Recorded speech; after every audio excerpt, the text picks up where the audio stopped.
Hello. बोल बोल. Okay, just wait for a sec. हाँ, yes, right. Headphones, use headphones. Yeah, wait.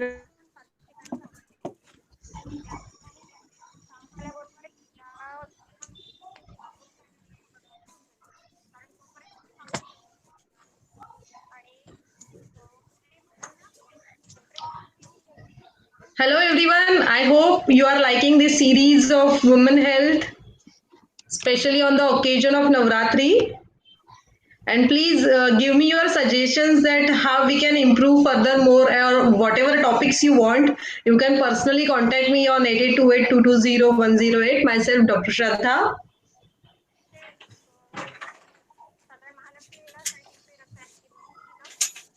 And today is our speaker, Bhakti, Dr. Bhakti Sandbor. If some of you want to do webinars, then also you can contact me for knowledge sharing. Our platform is open to everyone, to every doctor.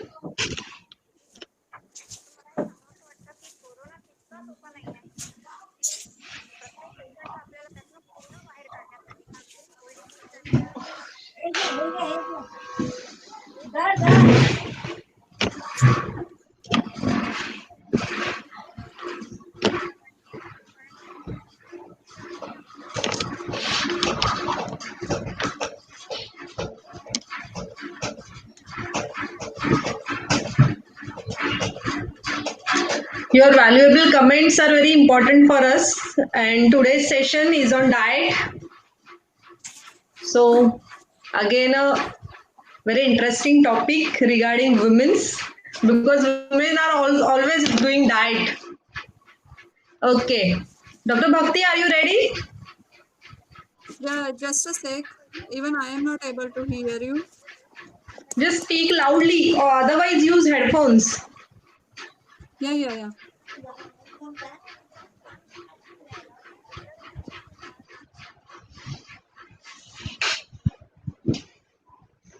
Your sound is mute. Your sound is mute.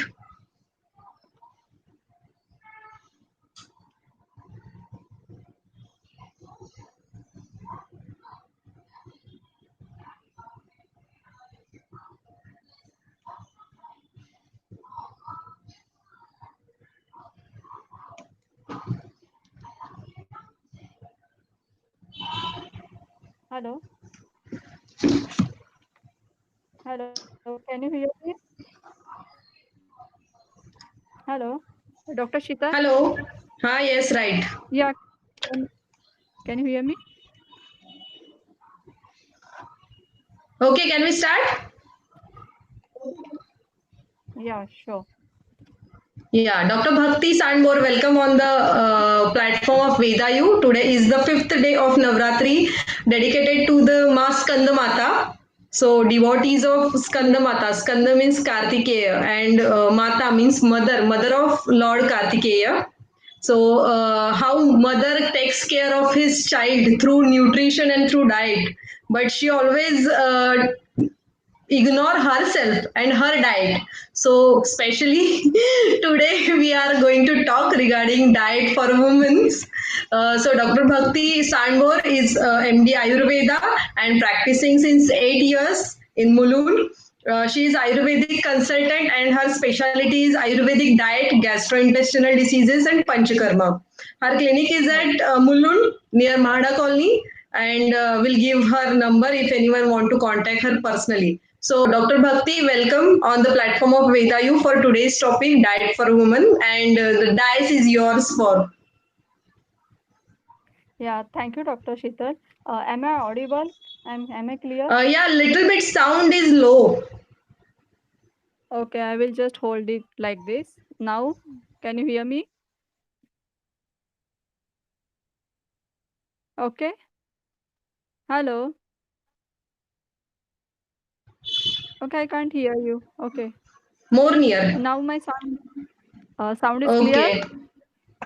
Yes. Uh, Okay, done. Hello everyone.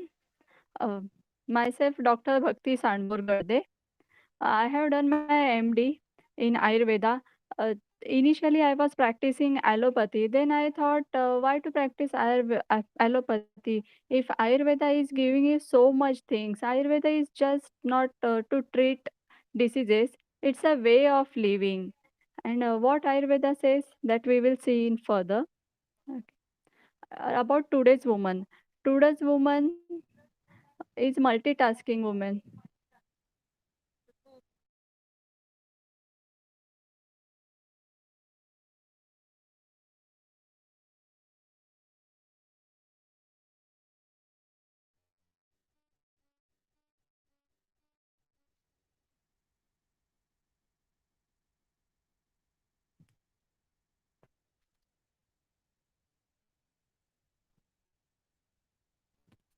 Hello. Hello. Can you hear me, Dr. Shraddha?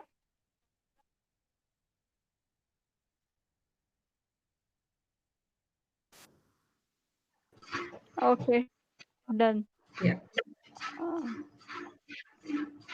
Doctor Shraddha, तुमच्या मागे दुसरा event चालू आहे का? Okay, Continue. done. Yeah, done. Done. Yeah. Today's woman is a multitasking woman. She has to look at her home, she has to take care of her family, as at the same time, she is completing her job, looking for job, then old age. There are so many old age people at home. She is taking care of them. बच्चों को school में छोड़ना, school से लेके आना, बच्चों की पढ़ाई देखना, ये सब काम एट अ टाइम चालू रहते हैं। उसी के साथ में बच्चों का ध्यान रखना, हर एक के खाने का ध्यान रखना, ये काम आजकल की वुमेन कर रही है।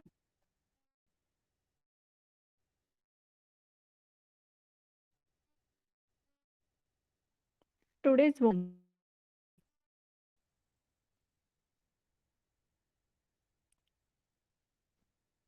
या today woman who has gifted with ability of reproduction. हाँ, ये एक माँ ही होती है, एक औरत ही होती है, जो अपने पेट में, अपने गर्भ में बच्चे को गर्भाशय में बच्चे को 9 महीने तक सँभालती है। The today's woman who has strong will power. एक घर होता है, घर में बहुत सारे लोग होते हैं, लेकिन वहाँ की जो औरत की विल पावर होती है, वो सबसे ज़्यादा स्ट्रॉन्ग होती है। उसे जो अचीव करना है, वो अचीव करके ही रहती है। It she is the biggest motivation for family. घर में अगर बच्चे की मार्क्स अच्छे नहीं आ रहे, पढ़ाई में कोई तकलीफ हो रही है, तो वहाँ पे अगर कुछ हेल्प करने का काम है, बच्चे को मोटिवेट करने का काम है, तो वो घर में माँ ही करती है। अगर कोई बड़े बुजुर्ग हो, उन्हें बीमारी हो, तो उनको जीने के लिए उम्मीद देते हैं, या फिर उनको मोटिवेट करने का काम भी एक औरत ही करती है। तो उसका वो सब फैमिली की सबसे बड़ी मोटिवेशन रहती है। She is the backbone of family. उसका अगर बैकबोन को कोई इंजरी हो जाए, तो कोई ना कोई बॉडी का पार्ट पैरालाइज हो जाता है। तो उसी तरीके से अगर घर के औरत को कुछ तकलीफ हो, वो बीमार हो जाए, तो घर का हर एक पार्ट पैरालाइज जैसा हो जाता है। उसके काम सब घर के ठप हो जाते हैं। इसलिए she is the backbone of family, a box full of love, warmth and care. She is a daughter, a wife, a mother. एक औरत होती है, उसको लाइफ में बहुत सारे रोल्स निभाने पड़ते हैं, तो उसे उसमें उसको अपने ऊपर ध्यान देना चाहिए। But a woman is the most ignore person in the family. घर का काम करते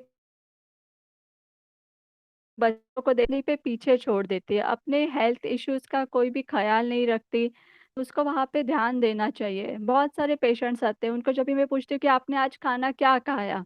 तो बोलते हैं जो कल का बस बचा हुआ था, बासी खाना है, वही उन्होंने खाया। तो उनको यही बोला जाता है कि आप बासी खाना क्यों खाते? तो देयर आंसर इज़ लाइक, नहीं अभी खाना बचा तो उसको कौन खाएगा? कैसे खत्म होगा? बर्बाद कैसे करेंगे? इसलिए हम लोगों ने मैंने खा लिया। ऐसे उनके जवाब होते हैं। तो is the most ignore person in family. बीमार होते हैं फिर भी वो काम करती है, अपने हेल्थ के यहाँ पे सबसे कम ध्यान देती है, वो होती है फीमेल।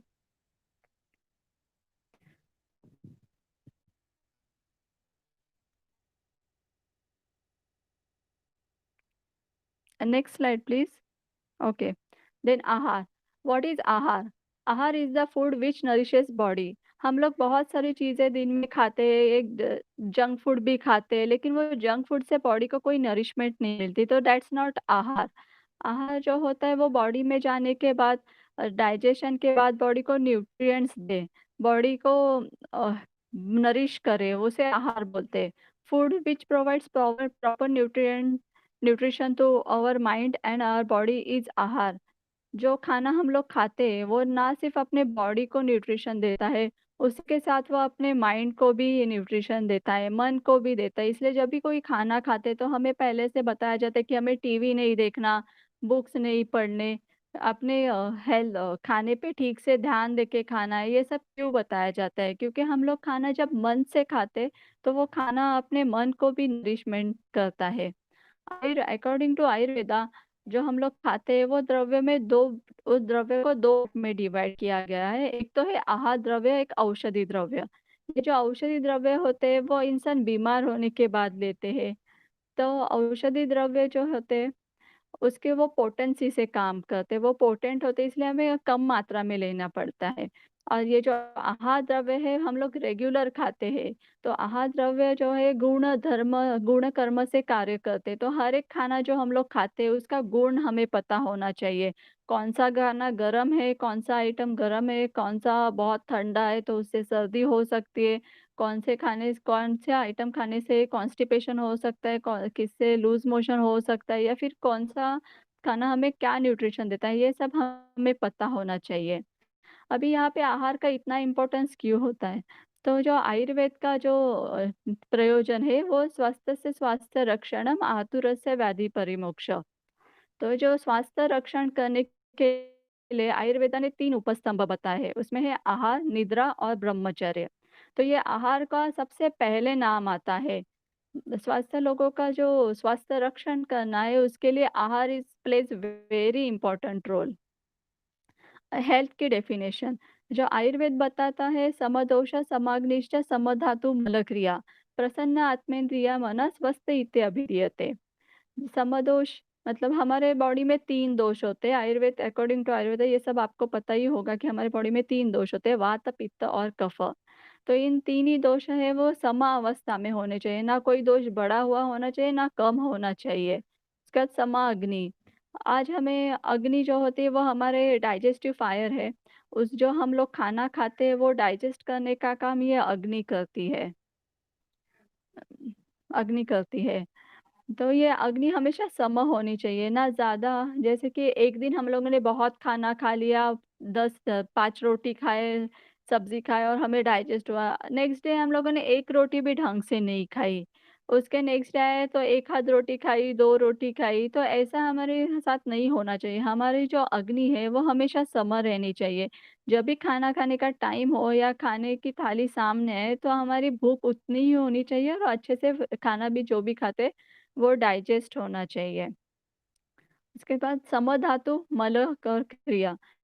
समधातु हमारे शरीर में 7 धातु होते हैं। स्टार्टिंग विथ रस धातु, रस, रक्त, मांस, मेद, अस्थि, मज्जा, शुक्र। ये हमारे बॉडी में 7 धातु है। तो उन सभी धातु का योग्य तरीके से न्यूट्रिशन होना चाहिए उनका।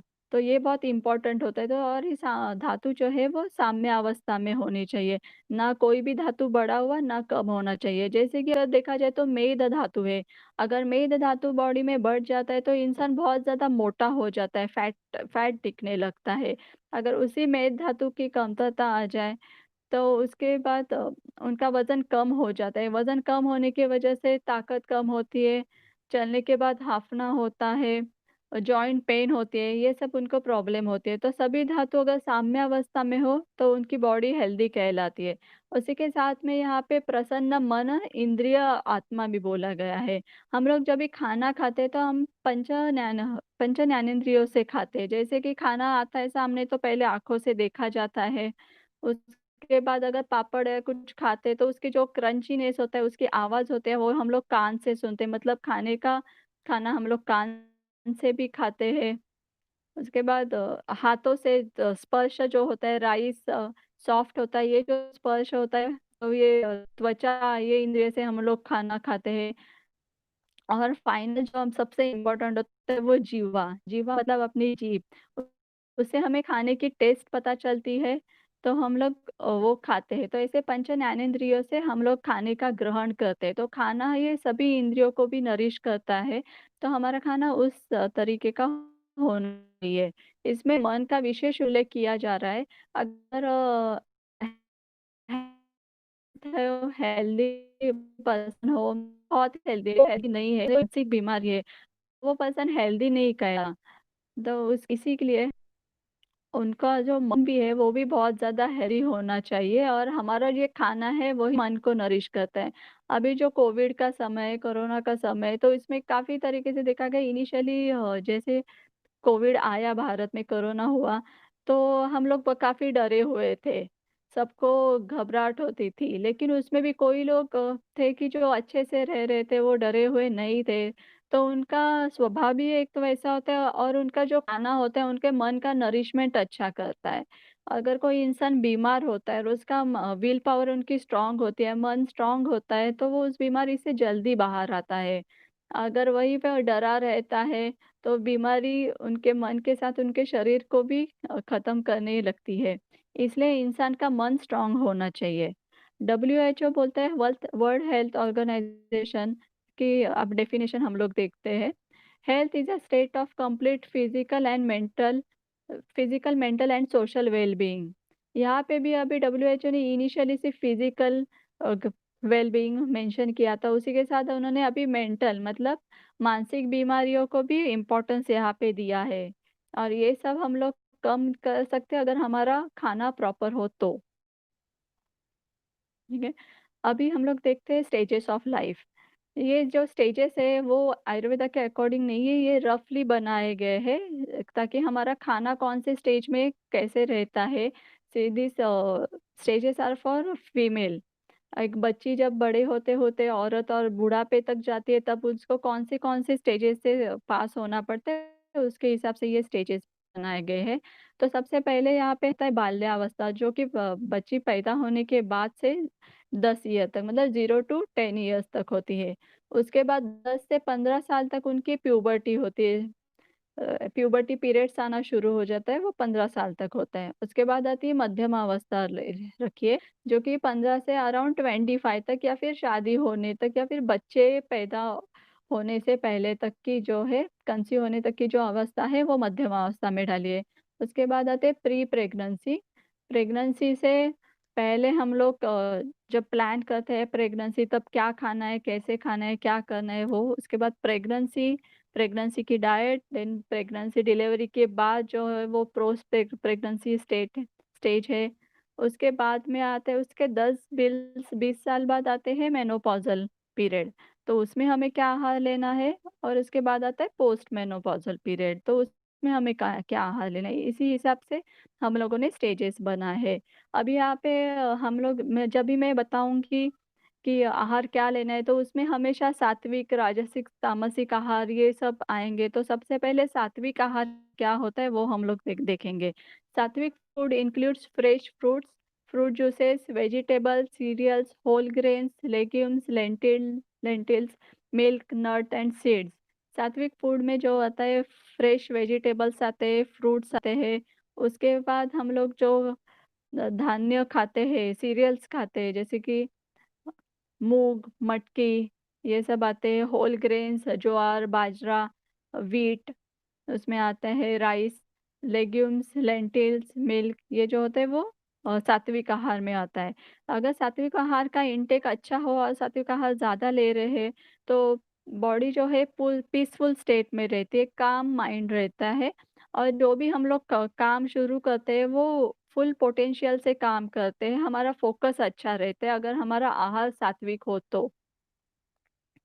उसके बाद आता है राजसिक आहार, जिसमें राजसिक फूड जैसे होता है spices, then herbs, coffee, tea, fish, egg, salt, chocolate. अगर ऐसा वाला खाना हम जाते खाते हैं तो ये हमें स्टिम्युलेट करता है, रेस्टलेस बनाता है। जैसे कि राजसिक आहार ज़्यादा हो तो गुस्सा बहुत आता है। हम लोग तो ऑर्डिनरी पीपल है, लेकिन हमें किसी को मारना या कुछ नहीं करना होता है। हमारे जो सैनिक होते हैं, जो बॉर्डर पे खड़े हैं, उनके लिए ये राजसिक आहार परफेक्ट होता है, क्योंकि उस समय आने पे उनको किसी की जान भी लेनी पड़े, तो उनमें उनका स्ट्रेंथ होनी चाहिए, इसलिए उनको राजसिक आहार दे सकते हैं। लेकिन हमारे जो नॉर्मल लाइफ में है, हमें अगर गुस्सा कम करना है, कंट्रोल में रहना है, तो हमें राजसिक आहार अवॉइड करना पड़ेगा। उसके बाद आता है तामसिक आहार। ये तामसिक आहार में मीट मतलब मांस, अल्कोहल, टोबैको, फर्मेंटेड फूड है। फर्मेंटेड फूड इज अ जिसमें कि ब्रेड, पिज्जा, बर्गर, इसमें सब में जो ब्रेड यूज होता है वो फर्मेंटेड फूड के अंडर आता है। देन ओवर राइप फूड, जो कि सब्जी, अगर कोई भी फल लेते हैं तो वो एक समय पे खाना चाहिए, वो ज़्यादा पक गया तो उसको नहीं खाना चाहिए। यही बात सब्ज़ी के बारे में भी है, अगर सब्ज़ी खा रहे हैं तो वो फ्रेश और जब वो फुल्ली मैच्योर्ड हो तो उसी समय उसको तोड़ के खाना चाहिए। उसके बाद वो जब भी सूखने लगती है, मतलब ओवर राइप हो जाती है, तभी उसको नहीं खाना चाहिए। अगर ये ऐसा हम खाना खाते तो वो पर्सन ज़्यादा ग्रीडी मतलब लोभी या फिर लालची बनता है, और ये खाना खाने से बॉडी का रेजिस्टेंस कम होता है, इम्यूनिटी कम होती है, इसलिए तामसिक आहार अवॉइड करना चाहिए। तो अभी हम लोग शुरू करते हैं कि डाइट कैसी होनी चाहिए। तो सबसे पहले जो अवस्था आती है बाल्यावस्था, ये जो होते हैं 0 10 इयर्स तक है। इसमें लड़की या फिर लड़का दोनों की जो फिजिकल रिक्वायरमेंट है वो सेम ही है। उनको न्यूट्रिशन है, नरिशमेंट है, वो सेम होता है। उनमें उनमें कोई अभी तक डिफरेंस नहीं होता है। आफ्टर 10 इयर्स उनमें हार्मोनल चेंजेस शुरू हो जाते हैं, तो दोनों की डाइट या फिर सब चीज़ें चेंज हो जाती है। ये जो बचपन की अवस्था होती है, बाल्यावस्था है, वो कफ प्रधान अवस्था होती है। जनरली हम लोग देखते हैं छोटे बच्चे हुए उनमें कफ के विकार ज़्यादा होते हैं, जैसे कि सर्दी होना, खाँसी होना, कभी-कभार अर्ली मॉर्निंग उठते तो उनको वॉमिटिंग होता है, जैसे कि स्टिकी कफ का वॉमिटिंग होता है। तो ये सब होता है, ये कफ कर आहार ज़्यादा सेवन करते तो उसके वजह से होते। एक तो उनकी अवस्था पहले से ही कफ की होती है, उसी में अगर उनको कफ कर आहार दिया जाए तो कफ बहुत आसानी से बढ़ जाता है। तो ऐसे अवस्था में हमें हेवी टू डाइजेस्ट एंड कफाकर फूड है वो अवॉइड करना होता है। जैसे कि दही है, दही अगर किसी बच्चे को ज़्यादा पसंद होता है तो उनको वो बार-बार नहीं देना चाहिए। और एक जैसे फ्रूट्स है, स्वीट लाइम है, मौसम्बी है, संतरा है, बनाना है, उनको बहुत पसंद आते हैं बच्चों को। ये जो खट्टे-मीठे फल होते हैं, उनको बहुत ज़्यादा पसंद आते हैं। लेकिन एक ही साथ या फिर ज़्यादा उनको अमाउंट में ये दे दिया जाएगा, तो उनको कफ होने के चांसेस बहुत ज़्यादा है। उसके बाद चेस्ट कंजेशन या फिर खाँसी, सर्दी उनको होती है। उसके साथ आता है चीज़। बच्चों को जो 5 से 10 साल के बच्चे हैं, उनको चीज़ बहुत पसंद है। हर एक रोटी के साथ चीज़ खाते हैं, ब्रेड में डाल के चीज़ खाते हैं, हर एक खाने के आइटम पे वो लोग चीज़ पसंद करते हैं। या फिर बटर, जो कि बाहर मार्केट में मिलता है, वो सॉल्टेड बटर। ये सब चीज़ें अधिक मात्रा में खाने से उनमें कफ की वृद्धि होती है, तो ये हमें अवॉइड करना चाहिए। उसी के साथ में जंक फूड, जैसे कि बिस्किट्स होते हैं। बिस्किट जो है, वो काफ़ी दिनों पहले बने हुए थे। अगर घर की रोटी कल की हो, बासी हो, तो हम लोग बच्चों को आज नहीं देते, लेकिन ये बिस्किट्स कब बने हुए होते हैं, ये तो हमने नहीं देखा है। ये तो हम लोगों ने नहीं देखा है। हम लोग जनरली उसकी डेट देख के लेते हैं, जो कि महीने भर पुरानी होती है, लेकिन शायद उससे भी पहले बने हो ये बिस्किट्स, तो ये एक तरीके का बासी खाना है, जिसे स्टेल फूड, तो हमें ये बच्चों को नहीं देना चाहिए। उसी के साथ में बेकरी प्रोडक्ट्स होते हैं, ये भी बासी होते हैं और ये ओवर कुक्ड होते हैं, जैसे कि टोस्ट है, जो कि ज़्यादा कुक हुआ होता है, जला हुआ होता है, ज तो ये बॉडी को न्यूट्रिशन नहीं देता है। Then chocolates, chocos, muffins, choco pie, ऐसे जो चीज़ होते हैं वो भी अवॉइड करने हैं। चॉकलेट जो है अभी हम लोगों ने देखा वो राजसिक आहार में आता है। तो ये बहुत एक्साइटमेंट क्रिएट करता है बच्चों में, तो बच्चे यहाँ-वहाँ बहुत ज़्यादा भागते हैं या फिर ओवर एक्साइटेड रहते हैं। उनके मन शांत नहीं रहता है, किसी काम में फ़ोकस नहीं रहता है अगर चॉकलेट ज़्यादा दिए जाए तो। ये चोको पाई, मफिन्स जैसे जो रेडी टू ईट जो प्रोडक्ट्स होते हैं या फिर नूडल्स, पास्ता, ये भी बच्चों को काफ़ी पसंद आते हैं, लेकिन इसमें अगर पीछे देखा जाए तो हमेशा एक टेस्ट एनहांसर या फिर प्रिजर्वेटिव का कोई ना कोई नंबर देके लिखा रहता है। अगर ये इसके अगर डिटेल्स में जाए तो ये पता चलता है this is cancer causing agent. तो ये अगर मैगी नूडल्स या फिर पास्ता ये सब चीज़ें डेली अगर कंज़्यूम करते हैं वो भी काफ़ी बचपन से, तो इन सब का इफ़ेक्ट उन पे हेल्थ पे आगे जाके होने ही वाला है। इट माइट कॉज़ कैंसर है, एक छोटा-सा पॉज़िटिव फैक्टर है कैंसर का जो कि हम लोगों से बहुत ज़्यादा अवॉइड होता है।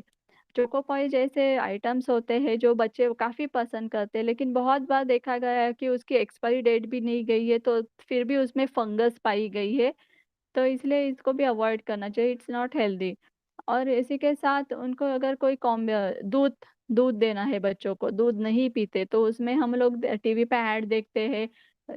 जो कोई भी चॉकलेट ड्रिंक की ऐड होती है, उसमें बताया जाता है कि दूध की शक्ति बढ़ाओ, उनको चॉकलेट डाल के दो, बच्चों की हाइट बढ़ेगी, ये सब उसमें क्लेम किया जाता है। लेकिन अगर यही चॉकलेट हम लोग दूध में मिक्स करके उनको देते हैं, तो उससे कफ बहुत ज़्यादा बढ़ता है। अगर बच्चों को क दूध देना ही है तो वो हमें प्लेन देना है। उसी के साथ अगर कोई फ्रूट्स मिल्क शेक्स बच्चों को बहुत पसंद आते हैं, लेकिन दूध और फल मिक्स करके देना ही नहीं है, ऐसे आयुर्वेद बताता है। अगर ये कॉम्बिनेशन देते हैं तो एक तो वो बहुत ज़्यादा हेवी होता है डाइजेस्ट करने में और एक एक ही साथ बच्चे 1 ग्लास तक पी जाते हैं, तो वो उनको डाइजेस्ट ही नहीं होता। अगर प्रॉपर्ली डाइजेस्ट नहीं हुआ तो ये अग्निमांद्य करेगा और वापस कफ की निर्मिति करेगा। तो उनको मिल्क शेक भी नहीं देने हैं। उसी उसकी जगह पे अगर फिर क्या दे सकते हैं हम लोग? तो हम लोग उनको शतावरी कल्प दे सकते हैं दूध के साथ या फिर हल्दी का दूध दे सकते हैं। अभी कोरोना का सीज़न है तो उसमें हम लोग उनको ज़रूर हल्दी का दूध दें, उससे इम्यूनिटी बढ़ती है। हल्दी का जो एक्टिव इंग्रीडिएंट है curcumin that is fat fat में वो डिसॉल्व होता है, इसलिए हमें हल्दी का दूध ही देना है। अगर ये अभी तो ये सारी लिस्ट होगी बच्चों को क्या-क्या नहीं देना है, फिर कॉमन क्वेश्चन आते हैं फिर हम लोग क्या दे सकते हैं? तो सबसे पहले हम लोग चॉकलेट जो है, जो कि बच्चों को स्वीट बहुत ज़्यादा पसंद होता है, तो उसको खजूर या फिर अंजीर से रिप्लेस कर सकते हैं। मार्केट से अगर कुछ उनको देना देना है तो शिंगदाना का लाडू, शिंगदाना की चिक्की दे सकते हैं, राजगिरा की चिक्की दे सकते हैं, रवा लाडू घर पे बना हुआ दे सकते हैं। अभी हम लोग जब भी शिंगदाना की चिक्की देते हैं, तो उसमें गुड़ भी रहता है साथ में, तो वो आयरन भी बढ़ाता है बेबी में बहुत। आयरन बढ़ता है, तो हीमोग्लोबिन की लेवल अच्छी रहती है और उनका जो इम्यूनिटी है वो बढ़ जाती है। उसके साथ है राजगीरा, राजगीरा में बहुत सारे सारे न्यूट्रिएंट्स हैं, वो बहुत न्यूट्रिशनल है, तो वो न्यूट्रिएंट प्रोवाइड करता है। अगर बच्चों को लूज़ मोशन हो रहे हैं, वॉमिटिंग हो रहे हैं, तो वहाँ पे भी राजगीरा देना, राजगीरा की चिक्की देना बहुत हेल्पफुल रहता है। उनके जो न्यूट्रिशन कम हो रहा है बच्चों में because of vomiting and loose motion, तो उसकी जो कमी है वो राजगीरा पूरी कर देता है। उसके साथ में यहाँ पे लिखा है कोहड़ा वड़ी। कोहड़ा मतलब व्हाइट पम्पकिन। ये जो साउथ इंडियन लोग होते हैं वो कोहड़ा है वो सांभर में यूज़ करते हैं और हमारे यहाँ में जनरली खाने में कोहड़ा नहीं आता है। लेकिन ये जो है बहुत ही बुद्धि पे काम करने वाला है। ये मेद्य कर्म करता है और बच्चों की बुद्धि बढ़ाने का काम है वो कोहड़ा करता है। तो उनको इफ पॉसिबल उनको चॉकलेट ये सब देने की जगह पे उनको कोहड़ा वड़ी दे दी जाए। उसके बाद कॉमन कंप्लेंट रहते बच्चे सब्ज़ी नहीं खाते, रोटी नहीं खाते, तो उनको हर अलग-अलग किस्म के पराठे बना के देने चाहिए। जैसे कि पम्पकिन का पराठा हो गया, गोभी पराठा, मेथी पराठा, पालक पराठा। ऐसे उन्हें दे सकते। जैसे मैंने पहले बताया कि हम लोग खाना है पंच ज्ञानेंद्रिय से ग्रहण करते हैं, तो आँखों से भी उसका ग्रहण होता है। खाना दिखने में खूबसूरत होना चाहिए। अगर बच्चों को खाना दे रहे हैं, उनको अलग-अलग रंग के पराठे दे रहे हैं, तो वो लोग बहुत हैप्पी होके खाते हैं। उनको बोल दें कि नहीं, आज तुम ग्रीन रोटी खाओ, तो पालक का पराठे दे, सो वो लोग खुश हो जाते। नहीं, आज तुम रेड रोटी खाओ, रेड रोटी मतलब बीट का पराठा दे, तो भी उनको बहुत पसंद आता है। उसके बाद हम लोग उनको इंस्टेंट डोसा बना के दे सकते हैं कि नॉर्मली डाइट में जो होता है फर्मेंटेड फूड होता है वो अवॉइड करना होता है, तो इसलिए हम लोग इसको इंस्टेंट डोसा बना के दे सकते हैं। तो वो कैसे बनाना है वो देखते हैं सबसे पहले। अगर आपको ज्वार का डोसा बनाना है, ज्वार का इंस्टेंट डोसा बहुत ही टेस्टी लगता है, तो उसमें 1 वाटी जो है वो ज्वार का आटा लेना है और 1 चम्मच उसमें उसमें अ, राइस का आटा डालना है। तो वो मिक्स करे, उसका बस डोसा बैटर बनाए और उसके तवे पे डाल के डायरेक्टली डोसा बनाए। और ये सब डोसा बनाते वक़्त उसके ऊपर हमें अलग-अलग वेजिटेबल्स भी डाल सकते हैं। तो एक ही साथ ज्वार भी गया और डोसा भी उनके डोसे के साथ अलग-अलग सब्जियाँ भी उनके पेट में जाती है। तो ये चीज़ बहुत हेल्दी हो जाती है। उसके बाद उनको थाली-पीठ दे सकते और पैनकेक दे सकते। थाली-पीठ में बहुत सारे आटे हैं, उसका जो मिश्रण होता है जैसे कि ज्वार, बाजरा, व्हीट, राइस, इनका सबका एक साथ कॉम्बिनेशन होता है, तो वो बहुत हेल्दी हो जाता है और एक ही थाली-पीठ में बच्चों का पेट भी भरता है, उसी के साथ में उनका नरिशमेंट भी बहुत अच्छे से होता है। उसके बाद उनको पैनकेक्स बना के दे सकते हैं, मूँग दाल का पैनकेक्स होता है, उसे मराठी में डिरडं बोलते हैं। इंग्लिश में, हिंदी में उसको ओके, पैनकेक्स देते हैं, दे सकते हैं उनको। वो पैनकेक्स के ऊपर भी हम लोग जैसे कि ग्रेटेड गाजर या फिर ओनियन काट के डाल सकते हैं, कोरिएंडर डाल सकते हैं, उसके ऊपर से उनको गार्निश करके दे सकते हैं। उसके बाद ड्राई फ्रूट्स, हमेशा बहुत सारे बच्चों की मम्मी आती है, वो बोलती है हम लोग तो बहुत सारा नरिशमेंट देते हैं, हेल्दी फूड बच्चों को देते हैं, हम लोग ड्राई ड्राई फ्रूट्स देते हैं बच्चों को, फिर भी बच्चे की हाइट नहीं बढ़ती, ग्रोथ नहीं बढ़ती या फिर वो खाना डिमांड नहीं करते। इसकी एक वजह होती है कि जब बच्चे खाना खाते हैं तो एक ही साथ उनको, जब बच्चे ड्राई फ्रूट्स खाते हैं तो एक ही साथ 5 बादाम खा लिए, 6 बादाम खा लिए या फिर बाउल भर के मनुका खा लिया, किशमिश खा लिया, बहुत सारे अंजीर खा लिए, खजूर खा लिए, तो एक साथ ये बहुत बड़ी क्वांटिटी में ड्राई फ्रूट्स खाते हैं। तो ऐसा हमें नहीं करना है, उनको जब भी ड्राई फ्रूट्स देते हैं वो छोटी क्वांटिटी में देना है। जैसे दिन में सिर्फ 2 ही बादाम देने हैं, 10 किशमिश देने हैं, उसके साथ 1 अंजीर, 2 खजूर, 1 अखरोट, इसी क्वांटिटी में उनको देना है। तो ये जो क्वांटिटी है तो उनसे डाइजेस्ट भी होती है और ये डाइजेस्ट होने के बाद वो अलग दूसरा वाला खाना भी डिमांड करते हैं। उसके बाद तो होता है उनका, अगर ये सब तो हो गया, उसके साथ उनको डेली क्या देना है? डेली का जो खाना है वो हमारा जो रेगुलर फूड होता है जैसे कि दाल, राइस, भाजी, भाकरी, चपाती, ये सब देना है कि लेकिन साथ ही में उनमें घी की मात्रा अच्छी रखनी है, उनको घी देना है। उसके साथ रेडी टू ईट फूड है वो हमें अवॉइड करना है। वो तो हम लोगों ने अभी देखा ही है कि उसमें प्रिजर्वेटिव्स होते तो वो नहीं खाएँ। और जो नॉर्मली जो है बच्चों में वर्म्स का इश्यू बहुत ज़्यादा रहता है।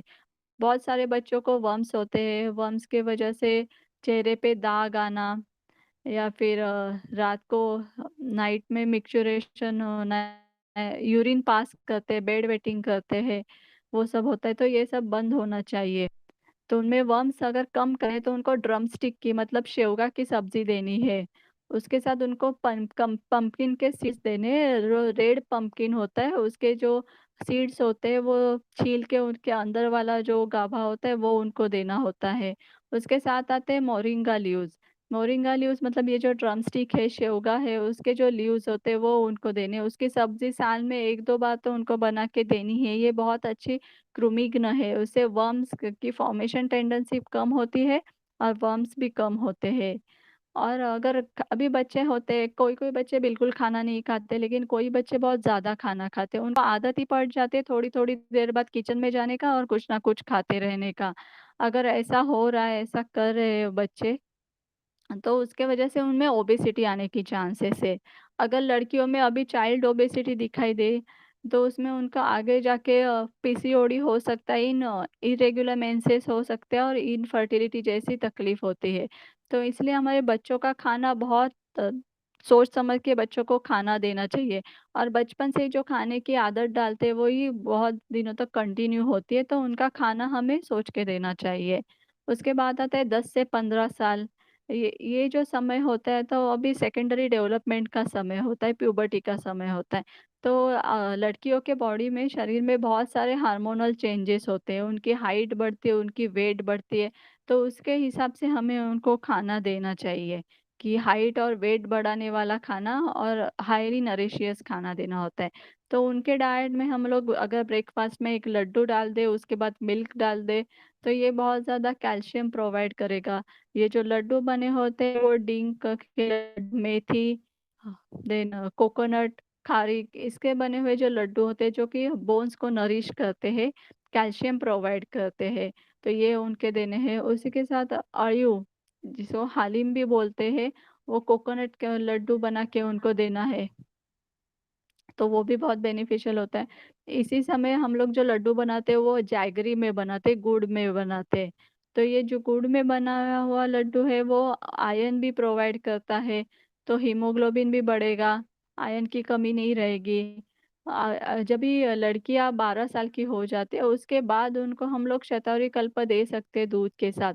ये जो शतावरी है वो ये रस धातु पे काम करता है, उसी के साथ-साथ आर्तवह स्रोतस में मतलब गर्भाशय पर भी काम करता है। ये जो सेकेंडरी डेवलपमेंट होती है बॉडी की वो उसके लिए शतावरी कल्प बहुत ज़्यादा हेल्प करता है। यूटेरस को नरिशमेंट देता है, तो उसके बाद जब भी बच्चों के लड़कियों के पीरियड शुरू हो जाएँगे, तो वो स्मूथली होंगे, पेनफुल नहीं रहेंगे और टाइमली जैसे कि मंथली और रेगुलर होंगे। इसलिए उनको शतावरी कल्प देना है। इसी के साथ उनकी हाइट बढ़ रही है, वज़न बढ़ रहा है, तो वो हमें उनकी लंबाई बढ़ानी है, ना कि चौड़ाई बढ़ानी है। तो उनको एक्सरसाइज़ करना बहुत ज़रूरी है। तो स्विमिंग, साइक्लिंग जैसी एक्सरसाइज़ देनी है जिससे कि उनकी हाइट बढ़े। अभी इस समय पे जो कन्वर्जन होता है बॉडी में, एक एक स्टेज से बॉडी दूसरे स्टेज में जा रही है। कफ का जो काल है वो खत्म होके पित्त का काल बॉडी में शुरू हो रहा है। पित्त तो ये जो कन्वर्जन होते हैं अगर इस समय उनको कोई बीमारी हो जाए, तो ये बहुत ज़्यादा हैम्पर करती है बॉडी को बहुत ज़्यादा माल नरिश कर देती है। अगर इस समय उनको कुछ तकलीफ होती है जैसे कि बीमारी हो जाए, कोई फ़ीवर आ जाए और वेट लॉस हो जाए, तो वो बाद में उनको वेट गेन करना बहुत मुश्किल हो जाता है। तो यहाँ पे उनको सात्विक खाना देना है और बॉडी की इम्यूनिटी बहुत ज़्यादा बढ़ाई रखनी है, ताकि अगर कोई बीमारी हो तो इससे अच्छे से उसको फ़ाइट कर सके। उनको इस समय सात्विक आहार देना चाहिए जैसे कि सिंगाड़ा होता है, उसकी खीर देनी है। ये काफ़ी हद तक नरिशमेंट भी प्रोवाइड करता है, उसी के साथ हार्मोनल बैलेंस भी बनाए रहता है रखता है। उसके साथ फ्रेश फ्रूट्स और वेजिटेबल्स, फ्रेश फूड उनको देना है। ये जो जंक फूड होता है जैसे बर्गर होता है, उसका जो ब्रेड होता है वो काफ़ी दिनों से बना हुआ और फ्रोज़न रखते हैं। बाहर मिलने वाला खाना जो होता है रेडी टू ईट वो सब ऐसे ही फ्रोज़न रखा हुआ होता है, तो वो हमें नहीं देना है बच्चों को। स्किन और बॉडी केयर, जब ये हार्मोनल चेंजेस होते हैं तो जनरली देखा जाए तो एक 12 साल के बाद लड़कियों बहुत ज़्यादा सँवारने लगती है खुद को। आईने में देखो मैं कैसे दिख रही हूँ, कैसे बढ़ रही हूँ, ये सब लड़कियों में चेंजेस दिखाई देते हैं। अगर उसी समय हार्मोनल चेंजेस हो रहे थे तो उसके वजह से अगर उन्हें पिंपल्स आ रहे हैं, एक्ने हो रहे हैं, तो उसका भी हम लोग उसको भी डाइट से कंट्रोल कर सकते हैं। हार्मोनल चेंजेस की वजह से थोड़े बहुत पिंपल्स आएँगे ही, लेकिन अगर जंक फूड खा रहे, ऑयली फूड खा रहे, तो ये पिंपल्स बहुत ज़्यादा होते हैं और उसके बाद उसके पिंपल्स के पिट्स जो है, गड्ढे जो बनते हैं वो फेस पे स्किन पे, गाल पे रह जाते हैं। तो वो ना रहे इसलिए इस समय उनको जंक फूड नहीं देना है या फिर ज़्यादा ऑयली, ज़्यादा नॉन-वेज फूड नहीं देना है। जनरली बच्चों को सब लेडीज़ को पानी पूरी जैसे आइटम बहुत पसंद आते हैं, चाट आइटम पसंद आते हैं, तो वो अवॉइड करना है ये वाले स्टेज में। उसी के साथ उनको गोल्डन मिल्क दे सकते हैं, golden milk that is turmeric latte, उसी को हम लोग नॉर्मल लैंग्वेज में हल्दी का दूध बोलते हैं। इससे इम्यूनिटी तो बढ़ती है और एंटीबैक्टीरियल काम भी करता है, तो पिंपल्स और एक्ने कम करने में मदद करता है। और ये जो हल्दी है स्किन के लिए बहुत अच्छी रहती है, स्किन पे ग्लो लाती है, इसलिए उनको गोल्डन मिल्क देना है।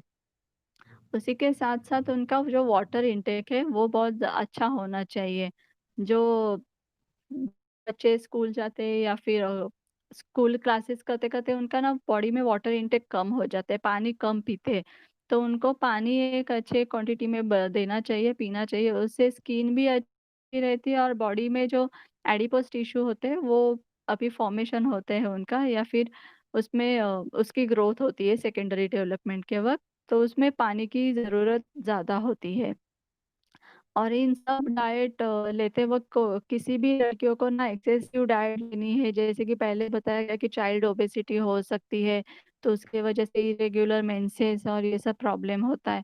तो यहाँ पे डाइट भी उन्हें ज़्यादा नहीं लेनी है, उनको लिमिटेड डाइट ही लेनी है, 2 डाइट के बीच में कम से कम 3 टू 4 आवर्स का गैप होना चाहिए। लंच अगर कर रहे हैं तो उसके बाद 3-4 घंटे बाद ही सेकंड फूड जाना चाहिए। उसके बीच बीच में नहीं खाना चाहिए। बीच बीच में खाएंगे तो लंबाई के साथ साथ चौड़ाई भी बढ़ेगी। उसके वजह से बाकी सारे व्याधियाँ होने के चांसेस बढ़ जाते हैं। उसी के साथ अगर कोई बच्चे लड़कियां मोटो हो, उनका वजन थोड़ा ज्यादा हो, तो उनको ये वाले समय में 10 से 15 साल या फिर 18 साल तक उनको डाइटिंग नहीं करनी है। अगर डाइटिंग करते हैं, ये नहीं खाना, टीवी पे देखते हैं, वीडियोस देखते हैं, ये सब देख के ये बच्चे अगर डाइटिंग शुरू कर दिए जाए, तो उसके वजह से उनका जो न्यूट्रिशन होता है वो काफ़ी इनकम्प्लीट सा रह जाता है, अधूरा सा रह जाता है। डाइटिंग के वक़्त बताते कि हमें ये नहीं खाना है, वो नहीं खाना है, बहुत ज़्यादा टाइम तक फास्टिंग करनी है या फिर कंटिन्यूअसली 7 दिन जूस पी के रहो। ऐसा सब जो डाइट होता है उसके वजह से न्यूट्रिशन इनकम्प्लीट होता है और ये जो ग्रोइंग एज होता है बच्चियों का, तो तभी उनको डाइट नहीं करनी चाहिए। उनके ये इस समय अगर उन्होंने डाइट किए तो उनका हेयर, स्किन डैमेज हो सकती है। उसके बाद रिप्रोडक्टिव ऑर्गन्स होती है, उनकी डेवलपमेंट इनकम्प्लीट रह सकती है, फिर नरिशमेंट उनका इनकम्प्लीट हो सकता है। तो उसके बाद समय आता है 15 से 25 ईयर, 25 ईयर्स का। तो ये जो है समय है 15 के बाद, चलो पीरियड्स आ गए, मेंस्ट्रुएशन रेगुलर हो गया, साइकिल रेगुलर हो गया, बॉडी वापस सेट हो गई, चेंजेस है सब एक्सेप्ट हो गए। उसके बाद वाले बच्चे होने तक का जो समय है वो, और ये समय जो है वहाँ पे हमें काफ़ी लंबा होता है जब भी जॉब्स नए शुरू होते हैं, कॉलेज खत्म होता है, हम लोग हमेशा नए किसी चीज़ में एंटर करते रहते हैं, लाइक जॉब चेंज करना या फिर और न्यू-न्यू नए-नए एक्टिविटीज़ करते रहते हैं। तो इस समय बॉडी पे बहुत ज़्यादा ध्यान देना चाहिए। इसी समय पे होटलिंग बढ़ता है, न नाइट आउट्स बढ़ते हैं या फिर पार्टी करने का समय होता है तो पार्टी बहुत ज़्यादा की जाती है। तो इसमें बॉडी वेट बढ़ने के चांसेस बहुत ज़्यादा है, तो इसमें हमें बॉडी वेट मेंटेन करनी चाहिए। और नॉर्मल जो लंच का समय है वो हमें 10 मॉर्निंग 10:30 टू आफ्टरनून 12:30 तक रखना है और डिनर ये 7 से 8 के बीच में कर लेना चाहिए। एज़ पर आयुर्वेदा हमें जो हम लोग दिन का आखिरी जो खाना खाते हैं वो बिफोर सनसेट खाना चाहिए। सनसेट के बाद सब स्रोतस क्लोज़ होते हैं, बंद होते हैं, तो खाना अच्छे से डाइजेस्ट नहीं होता है। इसलिए बिफोर सनसेट हमें खाना खाना चाहिए और ये खाना खाना चाहिए। अगर इस समय पे हमें बहुत ज़्यादा रिस्ट्रिक्शंस खुद पे डाल दिए जाए, तो ये हैबिट फॉर्मिंग पीरियड है। 15 से 25 साल तक अगर खाने को कोई रिस्ट्रिक्शंस डाल दिए जाए या फिर रूल्स बनाए जाए, अच्छी आदतें लगाई जाए, तो ये सब लाइफ लॉन्ग कंटिन्यू रहेंगे। इसलिए ये हैबिट फॉर्मिंग सब पीरियड है, तो इस पे विशेष करके ध्यान देना चाहिए, हेल्दी खाना खाना चाहिए।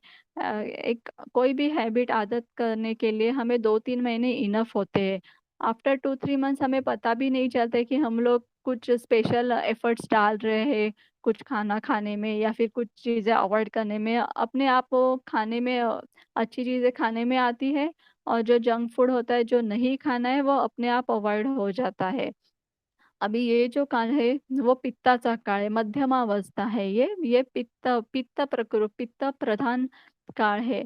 तो इसमें पित्त बढ़ाने वाले चीज़ें हमें नहीं खानी, जैसे कि again I will come back to pani puri and चाट। ये जो विधायी अन्न होता है, खाने के बाद गले में, सीने में, पेट में जलन होती है, तो ये खाना हमें इस समय पे नहीं खाना चाहिए, इससे बॉडी हीट बढ़ती है। पित्त के वजह से जो व्याधियाँ होती है वो अगर इस समय शुरू हो जाए तो वो कंटिन्यू रहती है, तो इसलिए ये इसे अवॉइड करना है। पित्त अगर बढ़ता है तो उससे एसिडिटी होती है, headache, nausea, vomiting, then body में जलन होती है या फिर पीरियड्स आने से पहले बहुत हेडेक होना या फिर पीरियड्स के वक्त ओवर ब्लीडिंग होना, ब्लीडिंग ज़्यादा होना, ये सब तकलीफें हो सकते हैं। तो ये पित्त का कार्य है, तो पित्त जो बढ़ाने वाला आहार है वो हमें अवॉइड करना चाहिए। और जब भी खाना खाते हैं तो उसकी जो क्वांटिटी होती है वो स्मॉल क्वांटिटी होनी चाहिए। जब 4 रोटी खा ली, हर एक की भूख अलग-अलग होती है, तो कोई ज़्यादा भी खा सकता है, कोई कम भी खा सकता है। लेकिन हर एक को पता होता है कि हम लोग अगर 3 रोटी खाते तो मेरा पेट भर जाता है। लेकिन आज मुझे कुछ पसंदीदा चीज़ हो गई या फिर कुछ खाना ज़्यादा टेस्टी हो गया, तो मैंने 4 रोटी खा ली, 5 रोटी खा ली, ऐसा नहीं होना चाहिए। तो जो खाना होना है वो small quantity and appropriate quantity में होना चाहिए। उसके साथ ही सात्विक आहार लेना चाहिए और ऑन टाइम खाना खाना चाहिए। जैसे ऊपर बताया गया है कि खाना हमें 10:30 से 12:30 के बीच में खाना है, लंच करना है, इवनिंग का जो है डिनर वो 7 to 8 के बीच में ख़त्म करना है। ओके, अभी जो पीरियड शुरू होते हैं वो 15 साल से शुरू होते हैं, वो कंटिन्यू रहते हैं अप टू 45, 50, 55 ईयर्स तक वो चलते हैं। तो यहाँ पे जब भी पीरियड्स आते हैं, मेंस्ट्रुएशन होते हैं, तभी हमें कुछ रूल्स फॉलो करने हैं, जैसे कि रजस्वला परिचर्या आयुर्वेद में बताई गई है। ये जब भी होता है तभी पीरियड शुरू होते हैं तो बहुत ज़्यादा सजना-संवरना नहीं है, आईने में बहुत ज़्यादा देख के खुद को संवारना नहीं है। ऐसे करने की वजह से बॉडी में हार्मोनल चेंजेस होते हैं और पीरियड्स का जो ब्लीडिंग होता है वो कम हो जाता है, फ्लो कम होता है। तो हमें वहाँ पे बहुत सजना-संवरना नहीं करना है। इफ पॉसिबल डे 1 को अगर ऑफ़िस या फिर स्कूल बंक कर सकते हैं, स्कूल को नहीं जा सकते तो वो करना है। डे 1 को फुल बॉडी को रेस्ट देना है।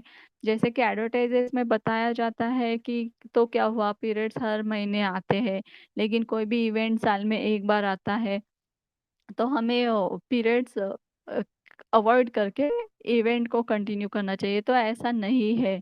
हमें यहाँ पे बॉडी पे बहुत ज़्यादा ध्यान देना है क्योंकि बॉडी में से कहीं से तो ब्लीडिंग हो रहा है, यूटेरस से ब्लीडिंग हो रहा है, तो यहाँ पे बहुत ज़्यादा भागा-दौड़ी करेंगे, तो ब्लीडिंग के चांसेस और ज़्यादा होते हैं, ज़्यादा बढ़ जाता है ब्लीडिंग। तो हमें भागा-दौड़ी नहीं करनी, बॉडी को रेस्ट देनी है, घर पे बैठना है, इसी समय सात्विक खाना खाना है, घर पे बना हुआ खाना खाना है, दाल, राइस, सब्ज़ी, रोटी खा सकते हैं, जो कि नॉर्मली सबके घर में बनता है। लेकिन बाहर से पाव भाजी लाके बना लिया, लाके खा ली, तो ऐसा नहीं करना है। जो जंक फूड है वो अवॉइड करना है जब भी पीरियड्स शुरू होते हैं तभी। उसके बाद जो खाना होता है वो बैलेंस फूड रहना चाहिए। आयुर्वेद में षड्रस बताए गए हैं, मधुर, अम्ल, लवण, कटु, तिक्त, कषाय। मधुर मतलब मीठा, अम्ल मतलब खट्टा, लवण मतलब नमकीन, कटु जे तीखा, तिक्त मतलब कड़वा और कषाय, जो कषायला रस होता है तुरटी जिसे बोलते हैं, फिटकरी, फिटकरी का जो टेस्ट होता है वो कषैला होता है। तो ये 6 रस का डाइट हमें कंप्लीटली खाना चाहिए। जैसे कि करेले की सब्ज़ी है तो खाना चाहिए। नॉर्मली हमारे खाने में मीठा तो रहता ही है, खट्टा भी रहता है, लेकिन कड़वे कम होता है तो हमें करेला या फिर मेथी खानी चाहिए। हाँ। उसके बाद तीखा, तीखा तो सभी लोग खाते हैं तो उसको थोड़ा कम खाना चाहिए। सभी रस जो है वो बैलेंस करके खाने चाहिए, कोई भी ज़्यादा नहीं खाना चाहिए। अगर कड़वा डाइट है वो ज़्यादा दिन तक कड़वा खाते रहते हैं तो वेट लॉस होता है। अगर मीठा बहुत दिन तक खाते हैं तो वेट गेन होता है। तो ये सब हमें बैलेंस करके खाना चाहिए। उसी के साथ में जैसे कि बॉडी में 3 दोष है, वात, पित्त, कफ, और ये पित्त की अवस्था है, तो ये हमें पित्त बढ़ाने वाले खाना नहीं चाहिए, खाना अवॉइड करें पित्त बढ़ाने वाला, और साम्य अवस्था रखे, तीनों दोष का नरिशमेंट करे, ऐसा खाना हमें इस समय खाना चाहिए। उसके बाद आता है शादी हो गई, चलो अभी बच्चे के लिए प्लान कर रहे हैं, प्रेग्नेंट क्या डाइट लेना चाहिए। अगर किसी का वेट बहुत ज़्यादा हो तो उनको वेट कम करना होता है, और जिनका वेट कम होता है उनका एक ऑप्टिमम मीडियम वेट लेना हो जाए, उस वैसी डाइट करनी होती है। तो सबसे इम्पोर्टेंट तो यहाँ पे होता है कि वेट मेंटेन करना प्रेगनेंसी कंसीव करने से पहले। उसी के साथ में उसकी बॉडी की मसल स्ट्रेंथ जो वो बढ़ानी है। उसके बाद यूटेरस है, यूटेरस के अंदर की जो लाइनिंग होती है उसको एंडोमेट्रियम बोलते हैं, तो हेल्दी एंडोमेट्रियम होना चाहिए। और हेल्दी ओवम होता है, ओवम जो है स्त्री बीज होता है, तो वो हेल्दी होना चाहिए। उसी के हिसाब से अपनी डाइट होनी चाहिए, और मसल्स की स्ट्रेंथ बढ़ाने के लिए डाइट के साथ साथ एक्सरसाइज भी करनी होती है। तो यहाँ पे जो भी फ्रूट्स खाने के लिए बोलते हैं तो वो फ्रूट्स है, कोई भी सीडलेस नहीं खाना है। सीडलेस जो फ्रूट होते हैं वो खुद बीज नहीं उत्पन्न कर सकते या फिर रिप्रोडक्शन नहीं कर सकते, तो ऐसे सीडलेस हमें नहीं खाने हैं। तो सीड्स वाले फ्रूट्स खाने हैं, जैसे कि अगर पपाया भी खा रहे हैं तो वो सीडलेस नहीं खाने हैं। कलिंगड़ होता है वो भी सीड वाला खाना है। तो उसके वजह से बॉडी जो है पुनर्उत्पादन करने के लिए सक्षम बनती है, इनफर्टिलिटी नहीं होती। तो हमें जो भी खाना है वो सीड फ्रूट्स खाने, वो सीड्स वाले खाने चाहिए। उसी के साथ में इस समय में अंडा हम लोग खा सकते हैं, एग खा सकते हैं, लेकिन हफ्ते में 1 या 2 बार 1 ही अंडा खाना है। डेली 2-3 अंडे खाना है, ऐसा नहीं कर सकते हैं। तो इस समय में रक्त धातु का प्रीणन मतलब पुष्टि करनी होती है। तो उसके लिए जूसेस पी सकते हैं, दूध, तक्र और मिल्क के साथ शतावरी कल्प पीना है, जिससे कि हमारी यूटेरस की हेल्थ अच्छी बनी रहती है और रसा धातु भी स्ट्रॉन्ग रहता है। अगर शुक्र धातु का शरीर में प्रवेश हो जाए और फर्टाइल हो जाए, कंसीव हो जाए लेडी, तो कंसेप्शन के बाद वो मेंटेन करने के लिए, कंटिन्यू करने के लिए बॉडी के पास स्ट्रेंथ होना चाहिए और रसा धातु बहुत ज़्यादा स्ट्रॉन्ग होने की ज़रूरत होती है। तो शतावरी कल्प अगर कंटिन्यू रहते हैं, तो गर्भस्थापन का काम ये अच्छे से करता है, इसलिए शतावरी कल्प कंटिन्यू रखें।